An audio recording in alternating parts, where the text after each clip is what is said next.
સૌથી મહત્વપૂર્ણ વાત એ હોય છે કે તમે તમારા પાત્રને કેટલું સન્માન આપો છો.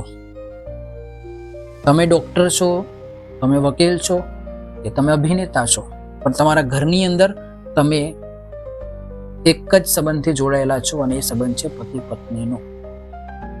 તો તમે તમારી પત્ની યા તમારા પત્નીને તમે કેટલું સન્માન આપો છો, તેની ઉપર તમારું લગ્ન જીવન ટકી શકે છે. જો તમે તમારા પતિને યા તો તમારી પત્નીને સન્માન નહીં આપો તો તમે ગમે તેટલા મોટા ડોક્ટર હશો, વકીલ હશો, યા તો પછી તમે કોઈ મોટા અભિનેતા પણ કેમ ના હો, તમારું લગ્ન જીવન તૂટવાનું. લંડનની એક શિક્ષિકાએ છૂટાછેડા માટે કરેલી અરજીઓમાં એક એવું કારણ દર્શાવ્યું કે મારો પતિ અવારનવાર ઝઘડે છે અને મારી સાથે શાળાના બાળકો જેવો વ્યવહાર કરે છે. ક્યારેક સ્ટૂલ પર ઊભા થઈ જવાનો આદેશ આપે છે તો ક્યારેક 100 વાર એવું લખવાનું કહે છે.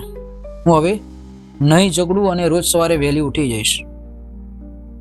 મેજિસ્ટ્રેટે તેમની ફરિયાદ ઉપર સહાનુભૂતિપૂર્વક વિચાર કર્યો અને એ બહેનના પતિને ચેતવણી આપી કે શ્રીમતી મોરિયા સાથે તમે પુખ્ત વ્યક્તિ જેવો વ્યવહાર કરો, બાળકો જેવું વર્તન ના કરો. તમારી પત્નીની વિવેક બુદ્ધિ પર ભરોસો ના હોય તો એ જુઓ કે તેણે કેવા માણસને પતિ તરીકે પસંદ કર્યો છે. તમારી ચોઈસ યા તમારું સિલેક્શન યા તો તમને એને પસંદ કર્યા છે, મતલબ કે એની અંદર બુદ્ધિ છે તો એ તમને પસંદ કર્યા છે, અને અગર તમે એની બુદ્ધિ નથી એનો મતલબ કે તમે એટલા લાયક પર્સન નથી. યા તો તમારી પત્નીની વિવેક બુદ્ધિ